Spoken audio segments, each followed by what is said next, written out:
जय हिंद साथियों, स्वागत है आप सभी का एक बार फिर से आपके प्यारे यूट्यूब चैनल अपने देव अकेडमी और मैं भी शशांक। देखा साथियों, फिर से कमाल हो गया। जितना पढ़ाया हुआ था, बार बार कहते थे कि आप रिवीजन करके जाइएगा। प्रीवियस ईयर पूरा लगा, जो 23, 24 और 25 को पेपर हुआ था, कहे थे ना, उसी को लगा के जाइएगा, उससे बाहर पेपर नहीं आने वाला। वही हुआ, उसी तरह का पैटर्न, सेम पैटर्न पे आधारित ही पूछा है। एक बार अभी जो कल जिसका पेपर है 31 वाले, अभी भी मौका है। कल के जितने भी शिफ्ट के पेपर हुए हैं, आप सारे के सारे रिवीजन करके जाइएगा, आपका पेपर अच्छा होगा।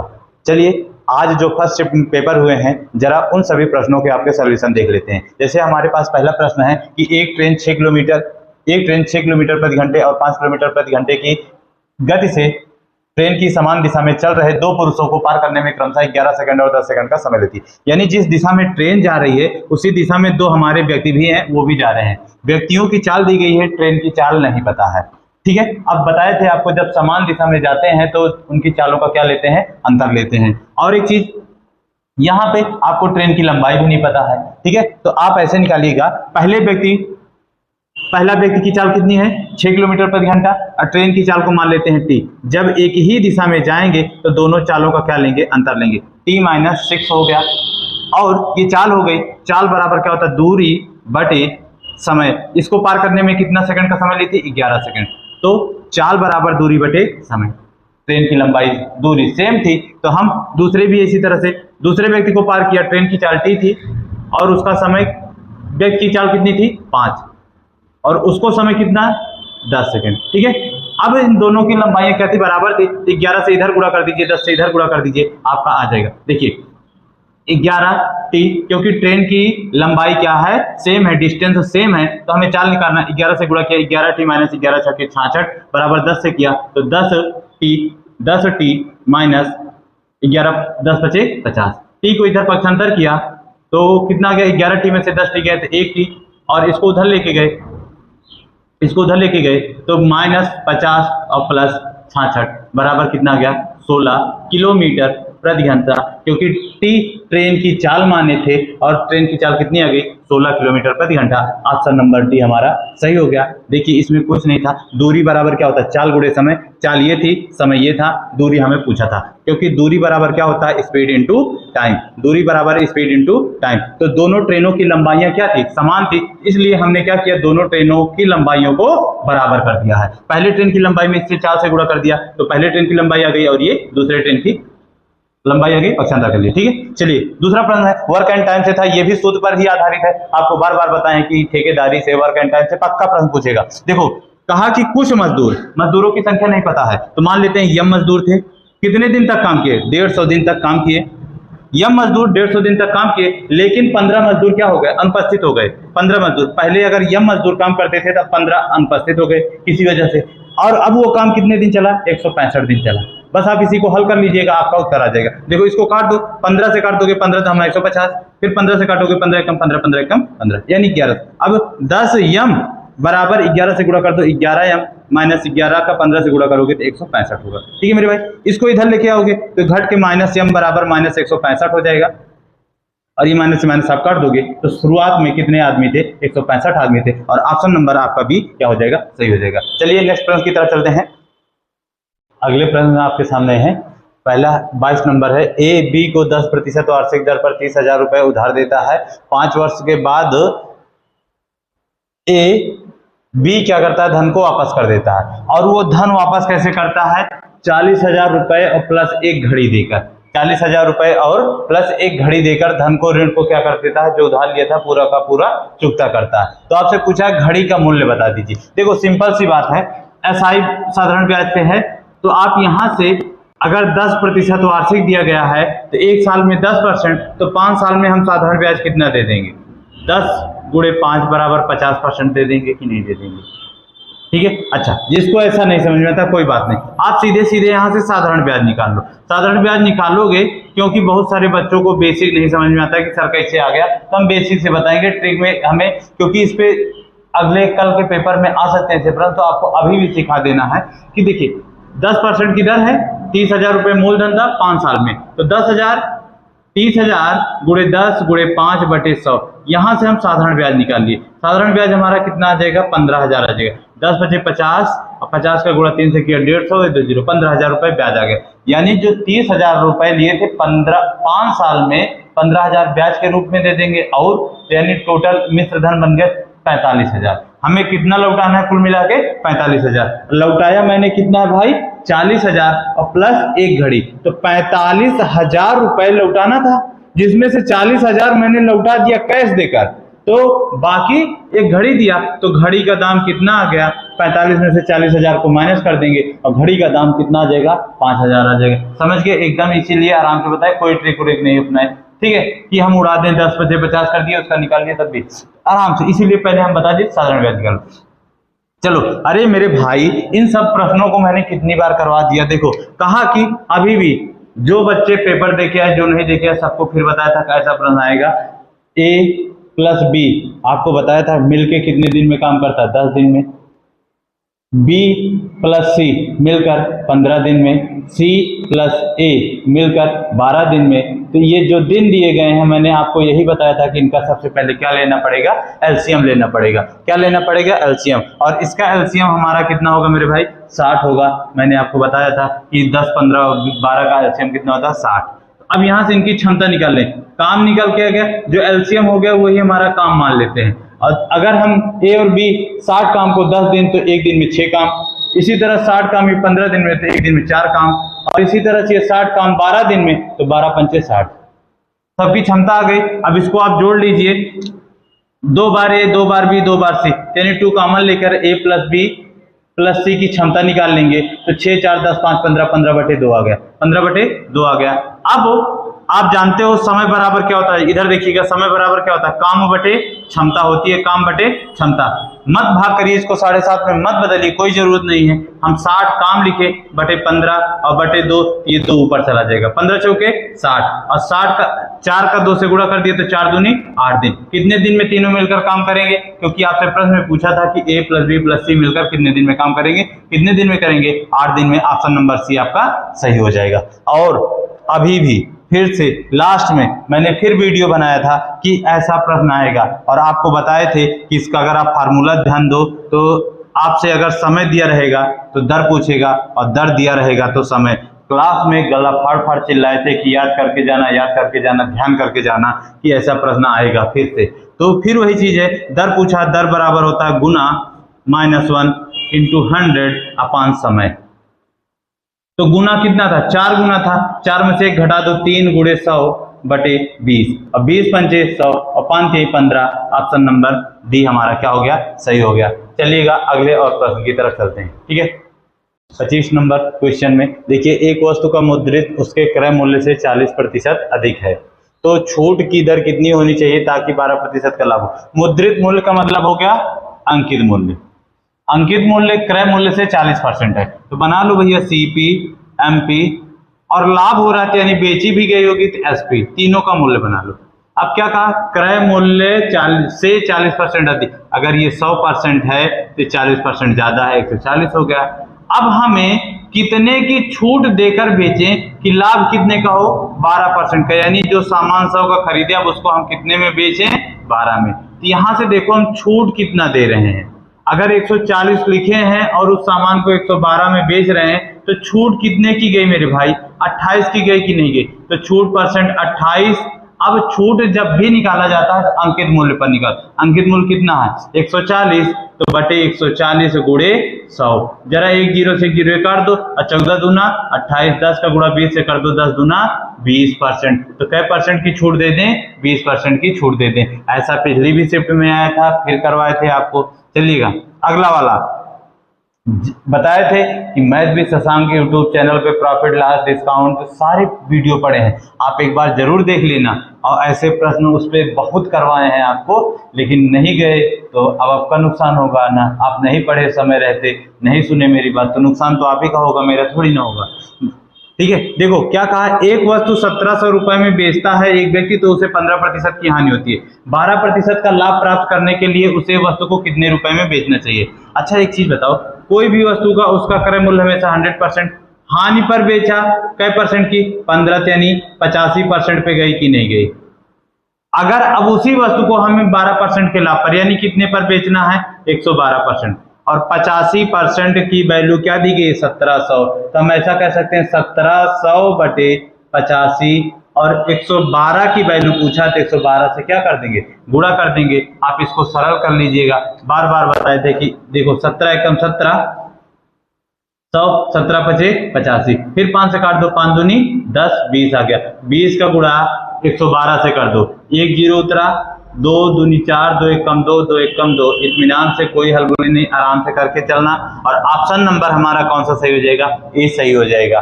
बार बार कहते कि यूट्यूब पे पड़ी है वीडियो जाके देख लो, एक को प्रश्न नहीं छूटेगा। फिर भी अभी पेपर के बाद भी बताए थे कि देख लो वीडियो, एक को प्रश्न नहीं छूटेगा आपका, सारे के सारे सही होंगे, SICI percentage, profit loss, discount ratio सब के। लेकिन नहीं मानोगे तो मैं क्या करूं भाई, मैं तो कह ही सकता हूं कोई बात नहीं। और मैंने कहा था एक बात कि मेरी हाइट पे मत जाना, मैं जो बता रहा हूँ उस पर देखो, उस पर फोकस करो।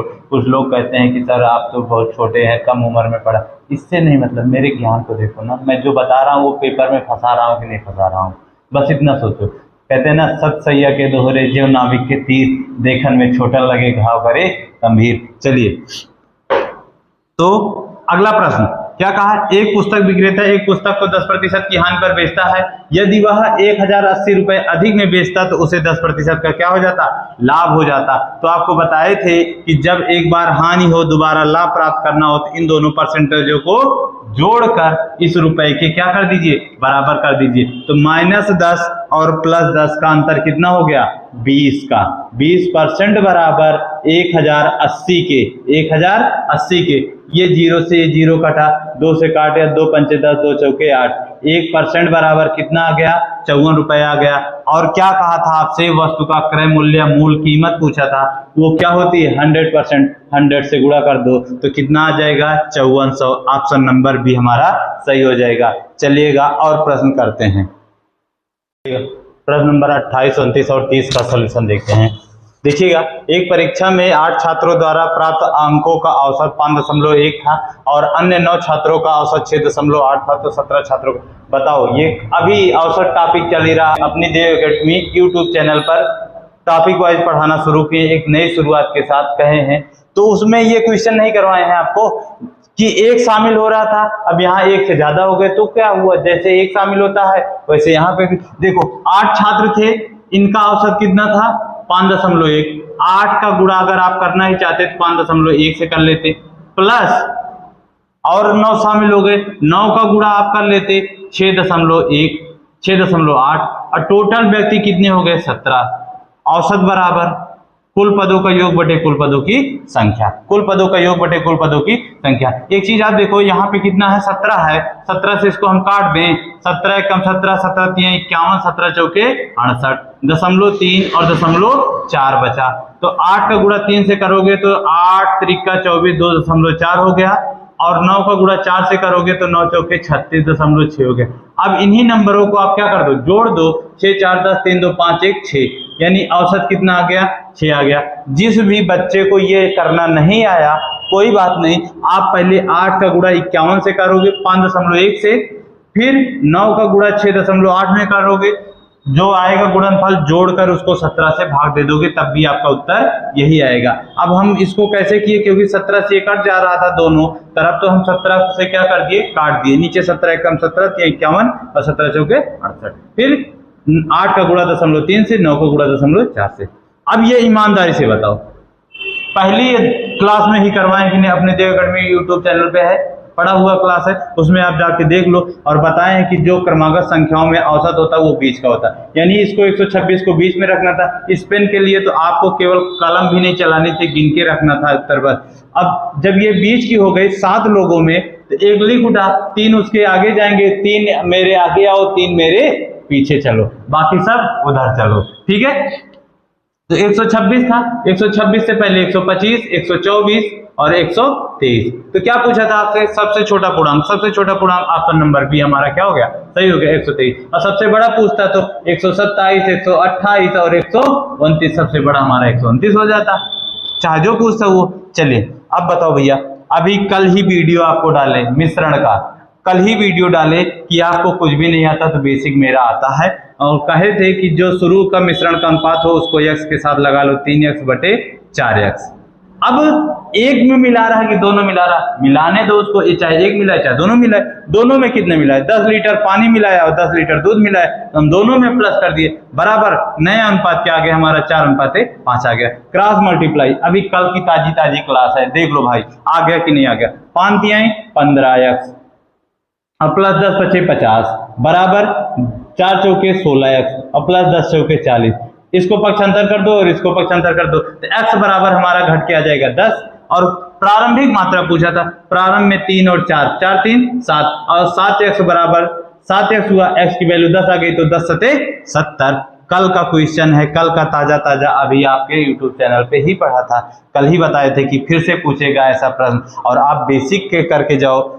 शुरुआत की जो भी मात्रा दी गई है उसके बाद अगर मिला रहा तो प्लस करके लिख देंगे, और निकाल रहा होगा तो माइनस करके लिख के नया अनुपात जो बना बराबर करके क्रॉस मल्टीप्लाई कर लेंगे। ठीक है, चलिएगा अगले प्रश्नों की तरफ चलते हैं और इनके सारे क्वेश्चन सॉल्यूशन करते हैं। 31, 32 और 33 हल करते हैं। देखो ए और बी स्टील के दो भारी खंड हैं, यदि बी को ए के शीर्ष पर रखा जाए तो वजन 60% बढ़ जाता है। यदि बी को ए के शीर्ष से हटा लिया जाए तो ए तथा बी के कुल वजन में की तुलना में कितना प्रतिशत कम हो जाएगा। पेपर सबके पास है, आ जाओ। देखो इसमें कुछ कहा नहीं है, ये आप याद करिए, मैंने आपको एक आय और व्यय वाला दो लोगों में कंपेयर करने वाला बताया था कि जब एक का बढ़ेगा तो दूसरे का क्या होगा, कम ही पूछेगा जरूर। कल परसों भी करवाए थे, आपको प्रैक्टिस सेट करवा रहे थे, तो उसमें भी आपको बताए थे कि कहेगा कि जैसे चीनी का दाम बढ़ गया तो खपत में कितने प्रतिशत की कमी कर दें कि खर्च हमारा परिवर्तन ना हो, खर्च पर कोई प्रभाव ना पड़े। तो वही चीज है, बस आपको इसमें सोचना नहीं। 60% है, इसको ऊपर लिख लो।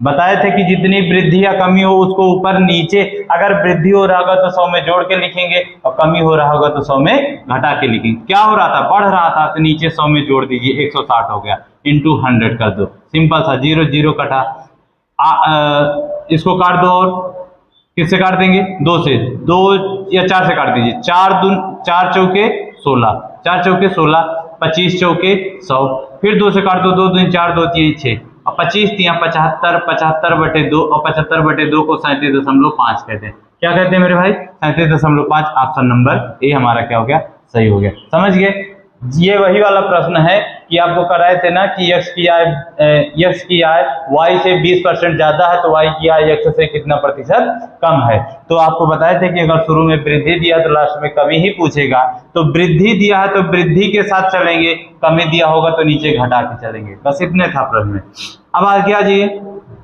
रेलगाड़ी वाला। एक रेलगाड़ी जिसकी चाल 23.6 किलोमीटर प्रति घंटा की चाल से एक प्लेटफॉर्म को 30 सेकंड में पार करती है। प्लेटफॉर्म को कितने सेकंड में, 30 सेकंड में। उसके बाद यह गाड़ी 2.4 किलोमीटर प्रति घंटे की चाल से चल रही विपरीत दिशा, ये दिशा बहुत महत्वपूर्ण है, दिशा एक ही दिशा में कि विपरीत में चलने वाले एक व्यक्ति को 11 सेकंड में पार कर जाती है। अब ये बताओ, रेलगाड़ी की लंबाई पूछा है तो प्लेटफॉर्म की लंबाई पूछा नहीं, तो उससे हमें कोई मतलब भी नहीं है। अब आप देखो, ट्रेन इधर को जा रही थी, व्यक्ति इधर से आ रहा था। जब दोनों आमने सामने चलते हैं तो दोनों की चालों को क्या कर लिया जाता है, जोड़ लिया जाता है। ट्रेन की चाल थी 23.6 और व्यक्ति की चाल थी 12.4, कितनी थी, 12.4। इसको जोड़िएगा तो जरा आ गया, कितनी चाल आ गई, 36 किलोमीटर प्रति घंटा आ गई।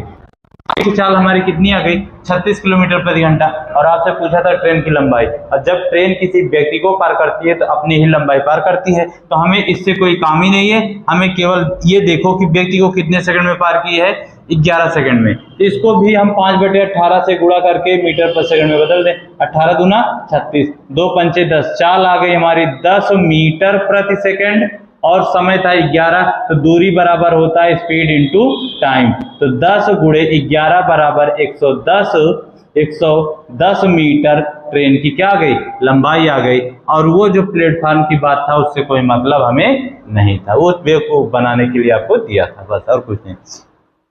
समझ गए। चलिए अगला प्रश्न, 10% की छूट देने के बाद 8% का लाभ प्राप्त करने के लिए क्रय मूल्य अंकित मूल्य की कितने प्रतिशत वृद्धि होनी चाहिए। अच्छा, क्रय मूल्य से अंकित मूल्य की कितने प्रतिशत वृद्धि होनी चाहिए।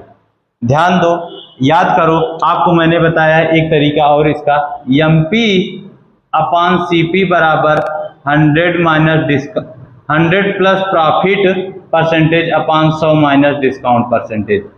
बताया था ना कि नहीं बताया था? बस इसी पे आपको लगा देना है। यहां से अंकित मूल्य और क्रय मूल्य का रेशियो आ जाएगा हमारा। तो प्रॉफिट ऊपर लिखोगे तो 100 में 8 जोड़ा तो MP हमारा बन गया कितना? 108 बन गया। रेशियो निकाल लेते हैं। और कै परसेंट की छूट दिया था? 10, यानी 100 में से 10 घटाया तो CP हमारा आ गया कितना? 90। क्यों? क्योंकि जो ऊपर की वैल्यू ऊपर के लिए होगा, नीचे की वैल्यू नीचे के लिए होगा। मैंने आपको बताया था, इसको जरा काट दो, 18 पंचे 90, 18 छक्का 108, 6:5 का रेशियो आ गया। अब बताओ क्रय मूल्य से अंकित मूल्य कितना ज्यादा है? एक ज्यादा है और एक किससे ज्यादा है? क्रय मूल्य से, जिससे तुलना की जाती है उसको नीचे लिखा जाता है, इंटू 100 कर देते हैं। सॉल्व कर दो, 5 दूनी 10, 20%। तो कितना ज्यादा रखना होगा? 20% ज्यादा रखना होगा। ये भी प्रश्न आपको कराए थे, बार बार क्लास में कह रहे थे कि ये आपका रामबाण है, IMP लिखवाए थे कि इसको नोट करके जाना, इस पर आपसे प्रश्न पूछेगा। ठीक है, चलिएगा नेक्स्ट प्रश्न की तरफ चलते हैं। चलिएगा 34, 35 और 36। जरा ध्यान दीजिएगा, 36वां नंबर यहाँ पे लिखा है, साइड में लिखे, छोटा सा प्रश्न था तो इसलिए लिख दिए। चलो सबसे पहले देखते हैं 34 नंबर। कहा A और B की आयु का अनुपात है। ये किसका अनुपात है? आयु का अनुपात है। A और B दो व्यक्ति हैं जिनकी आयु का अनुपात 3:2 है। कुछ भी होगा, इनकी आयु का अनुपात क्या है? 3:2 है। 10 साल के बाद उन दोनों की आयु का योग, ये क्या दिया गया है? योग दिया गया है। 10 साल के बाद, अब आपको आयु में बताए थे कि एक व्यक्ति अगर बढ़ रहा है, जैसे हम बढ़े, आज 5 साल के हैं, 2 साल बाद 7 के हो जाएंगे, तो अगर आप आज 4 साल के हो, 2 साल बाद आप भी क्या हो जाओगे? 6, तो आप भी बढ़ोगे कि नहीं बढ़ोगे? यानी अगर हम 10 साल के बाद दोनों का योग 80 है, यानी 10 A भी बढ़ा और 10 B भी बढ़ा, यानी 10 10 20 बढ़ गए। अगर अनुपात वर्तमान का दिया गया है, योग 10 साल के बाद का दिया गया है, हम वर्तमान का योग निकाल सकते हैं कि नहीं निकाल सकते? दोनों में से, इसमें से 80 में से क्या कर दीजिए? 20 को माइनस कर दीजिए, तो कितना आ जाएगा? 60। तो दोनों की वर्तमान आयु 3x प्लस 2x बराबर क्या हो जाएगी? 60 के। तो 3 2 5x बराबर 60, तो 12 पंचे 60, x बराबर कितना आ गया? 12। तो इसमें 12 से गुणा कर दो और इसमें 12 से गुणा कर दो, तो 12 3 36 और 12 दूना 24। तो वर्तमान आयु A और B कितने वर्ष के हैं? 24 और 36 साल के हैं। ऑप्शन नंबर बी आपका सही हो जाएगा। समझ गए कि अगर कोई व्यक्ति 1 साल बढ़ा तो उसके साथ वाला दूसरा भी 1 साल ही बढ़ेगा। ध्यान दीजिएगा, ठीक है। अंतर जो आज है वही अंतर हमेशा चलता रहेगा। ठीक, चलें आगे आ जाइए। 35 नंबर है, चक्रवृद्धि ब्याज से था किस्त वाला प्रश्न हर बार पूछा जा रहा है। हर बार आपको बताएं किस्त वाले प्रश्न कैसे किए जाएंगे। एक डॉक्टर 3,825 रुपए उधार लेता है, यानी ये हमारा प्रिंसिपल है, मूलधन है। वह 2 समान किस्तों में, कितनी किस्त बंधी? 2 किस्त बंधी, और ब्याज की दर कितनी है? 4%। तो बस आपको किस्त का अनुपात बना लो, P और A किस दर से? 4% के। 4% को हम 1/25 लिख सकते हैं, यानी 25 वाली जो 25 रुपए उधार लिए थे, 1 रुपया ब्याज देकर 26 रुपए दिए। ये पहली किस्त हो गई। दूसरी किस्त हमारी फिर 25 से 25 का स्क्वायर करेंगे तो 625, और इधर 26 का स्क्वायर करेंगे तो 676 हो गया। ध्यान दीजिएगा, ये हमारी पहली हो गई, ये दूसरी हो गई। पर कहा कि किस्तें हमारी समान होनी चाहिए, और किस्त वही बंधेगी जिसमें किस्त जब बनती है ब्याज व्याज जोड़कर, यानी मिश्रधन। तो मिश्रधन हमारा दोनों क्या होना चाहिए? बराबर। यहाँ देखो 676, यहाँ 26 है, तो अगर इसमें हम 26 से गुणा कर दें ये बराबर हो जाएगा कि नहीं? 26 से इसमें गुणा किया 25 में, ये 4% था, इसको 1/25 लिखा। तो जब 26 से 25 में गुणा किया तो इसका आप गुणा करके देखो कितना आएगा? 650 आ जाएगा। कितना आ जाएगा? 650। 25 छक्का 150 के शून्य हासिल 15, 25 दूना 50 और 25 15 जोड़ दिया तो 65 हो गए। ठीक है, और इसका जब आपने गुणा किया तो 676। अब किस्त हमारी, ये पहली वाली किस्त भी दूसरी किस्त, दोनों किस्तें क्या हो गई? हमारी समान हो गई। अब मूलधन दिया गया था, तो ये 650 और ये 625 आप जोड़ लीजिए तो ये 1275 हो जाएगा। कितना हो जाएगा मेरे भाई? 1275। ये मूलधन आ गया। मिश्रधन की बात होता तो दोनों को जोड़ लेते, लेकिन किस्त की बात किया है तो हम 676 की वैल्यू निकालेंगे। तो 1275 की वैल्यू ये है, 1200 75 की वैल्यू 3825 है। लगभग ये 3 बार में 12 3 36 3 बार में कट जाएगा हमारा, 3 बार में कट गया और 1 यूनिट की वैल्यू आ गई 3 रुपए। 676 की वैल्यू पूछा है, इसमें 676 से क्या कर देंगे, गुणा कर देंगे। हमारा उत्तर आ जाएगा 6 त्रिक 18, 8 हासिल 1 7 त्रिक 21 1 22 हासिल 2 6 त्रिक 18 2 20। ऑप्शन कौन सा सही हो जाएगा, ऑप्शन नंबर डी हमारा सही हो जाएगा। 2080 रुपए की प्रत्येक किस्त हमारी जाके पड़ेगी। ध्यान दीजिएगा, जो भी ब्याज की दर है पहले उसको फ्रैक्शन में चेंज किया, पी और ए का अनुपात बना लिया, 25 से 26 1 रुपए ब्याज लगा। 2 किस्तें थी तो दूसरी किस्त में उसका वर्ग कर देते हैं, और जब किस्तें समान होती हैं तो मिश्रधन को बराबर किया जाता है। मिश्रधन को बराबर करेंगे, यहाँ 676 था, इसमें 26 में 26 से गुणा कर देंगे तो ये भी क्या हो जाएगा, बराबर। तो पूरे में गुणा करेंगे तो 25 में किया 650 आया, फिर दोनों को जोड़ लिया, मूलधन दिया गया था तो इसके बराबर हो गया। हो सकता है प्रश्न में अगली शिफ्ट में ऐसा आ जाए कि प्रत्येक किस्त की वैल्यू दे दे, यानी 676 की वैल्यू दिया होगा और आपसे पूछ लेगा कुल कितना पैसा उधार लिया था, यानी इसकी वैल्यू आप निकाल लेना प्रत्येक किस्त की, और फिर इधर जोड़ लेना, इस 1275 की वैल्यू निकाल देना, एक का निकाल के। ठीक है, ठीक है, चलिएगा ये वाला प्रश्न करते हैं। वह छोटी से छोटी संख्या बताए जो 24, 48 और 60 से पूर्णतः विभाज्य है। मतलब इसका आपको लासा निकालना है, ये आप कर लेना भाई, लासा निकालना। लासा कौन सा आएगा, 240 आएगा। 24, 48 और 60 का लासा क्या होगा, 240 होगा। आप देख लीजिएगा, इसको लगा लीजिएगा। ठीक है, आगे चलते हैं अगले प्रश्न की तरफ। ये तो बहुत छोटा सा प्रश्न था, चलिएगा अगले 3 प्रश्न 37, 38 और 41। एक सेना अधिकारी अपने सैनिकों को 12, 15, 16 और 18 की पंक्ति में खड़े होने की व्यवस्था करना चाहता है। यदि वह चाहता कि वे एक ठोस वर्ग में भी व्यवस्थित हो तो न्यूनतम सैनिकों की संख्या। तो देखो मेरे भाई, सबसे पहले आपको इनका लेना पड़ेगा एलसीएम, या आप ऐसी संख्या हेरो ऑप्शन से देखो जो एक वर्ग भी हो और इन सभी संख्याओं से कट जाए। तो जैसे देखो, आप क्या करोगे, 12, 15 और 18 से सबसे पहले इस ऑप्शन को उड़ा दो, क्योंकि ये एक वर्ग नहीं है, एक वर्ग नहीं है। बचे 1440 और 3600 और 900। 1440 क्या किसी का वर्ग है, नहीं है ना, इसको भी हम नहीं ले सकते। अब मेरे बचे ये 2 ऑप्शन, 2 ऑप्शन बचे। अब इसमें से बताओ, देखो 12 से ये कट जाएगा, 15 से कट जाएगा, 18 से कट जाएगा, पर 16 से नहीं कटेगा, नहीं कटेगा, यानी सभी संख्याओं से कटना चाहिए था। तो हमारा कौन सा ऑप्शन बचा, ऑप्शन नंबर बी हमारा सही हो जाएगा 3600। नहीं तो आप इसका एलसीएम ले लीजिएगा, जो एलसीएम आए उसका मल्टीपल करते जाइएगा तब तक जब तक ये क्या ना बन जाए, वर्ग ना बन जाए, एक स्क्वायर ना प्राप्त हो जाए। ठीक है, समझ गए। चलिए अगले प्रश्न की तरफ चलते हैं। इससे ही संबंधित है लासा मासा से। लासा मासा से कई प्रश्न आपको दे दिया, 3-4 प्रश्न आ गए। देखो इस प्रश्न को ऊपर सॉल्यूशन करते हैं। चलिए इसको मिटा रहे हैं, ध्यान दीजिए, ऊपर ही सॉल्यूशन इसका करेंगे। 38 नंबर का सॉल्यूशन है, यहाँ पे देखिएगा क्या कहा, 2 संख्याओं का योगफल 36 है और उनका मासा क्या है, 4 है। मेरे भाई लासा गुणे मासा बराबर पहली संख्या गुणे दूसरी संख्या बहुत पढ़ा है। तो हम आपको बताए थे जब कभी भी योगफल अंतर कुछ भी दिया हो तो उन संख्याओं में मासा के साथ गुणा करके, मान लेते हैं पहली संख्या हमारी 4a, दूसरी संख्या हमारी क्या हो गई, 4b हो गई। पहली संख्या 4a, दूसरी संख्या हमारी 4b हो गई। तो इन दोनों का योग कितना दिया गया है, 36 दिया गया। तो दोनों में 4 कॉमन ले लीजिए, तो a प्लस b बराबर कितना आ गया, 36। तो 4 9 36, यानी a प्लस b बराबर कितना हो गया, 9।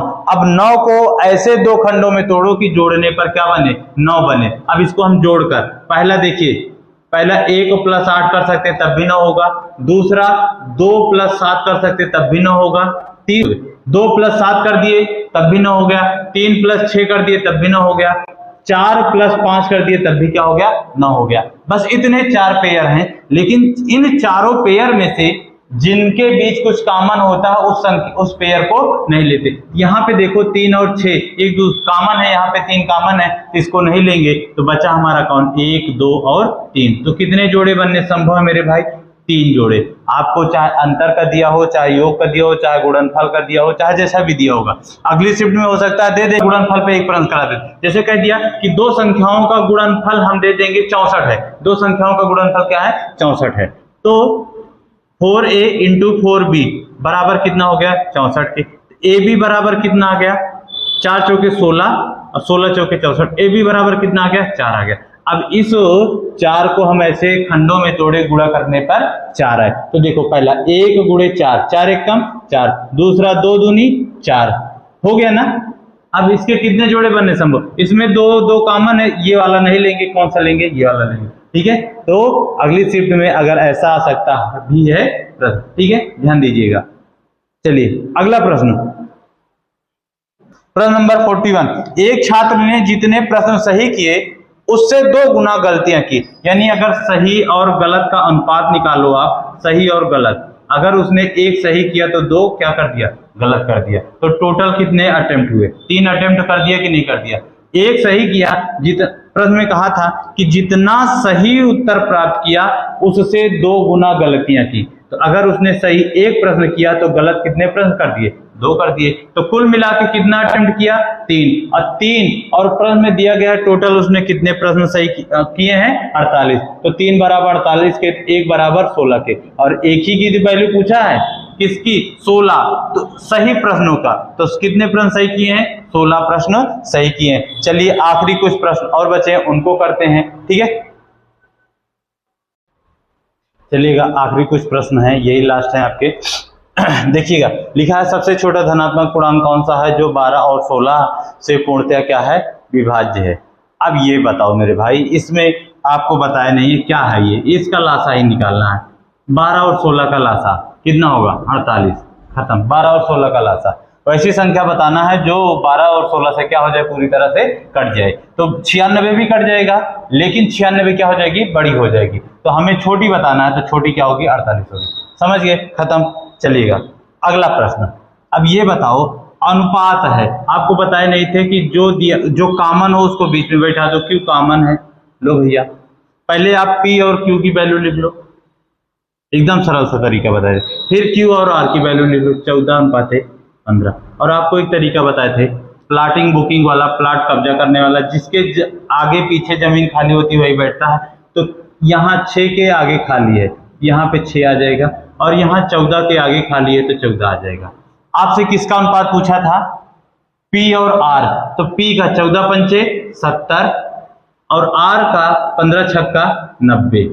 अनुपात आ गया, 0 से 0 कट गया तो 7:9। और ऑप्शन नंबर हमारा डी क्या हो गया, सही हो गया। P और R का अनुपात क्या हो गया, 7:9 हो गया। ठीक है, 7:9 हो गया। चलिएगा इन दोनों क्वेश्चन को हटाते हैं और आपका जो विशेष वाला क्वेश्चन है आज का, सबसे अच्छा वाला क्वेश्चन, इसको कराते हैं। बाकी आज के पेपर में इतना दम नहीं था कि जिससे आपको लगे कि मैथ हार्ड आई थी। वही फिर बात कह रहे हैं कि सब पढ़ा पढ़ाया, आप अगर रिवीजन करके जाते, मेरी बातों को मान के गए होंगे, जो भी मान के गया होगा उसका पेपर 101% मैथ की वजह से खराब नहीं होगा, बहुत अच्छा होगा। ठीक है, चलिएगा। कहा है कि एक बस कोच्चि से कोयम्बटूर जा रही है, प्रत्येक 15 मिनट के 4 स्टॉप लेती, यानी कि हर 15 मिनट का हर एक जगह रुकती है। तो 4 जगह रुकी तो टोटल 60 मिनट रुकी, और 60 मिनट को हम कहते हैं क्या, 1 घंटा कहते हैं।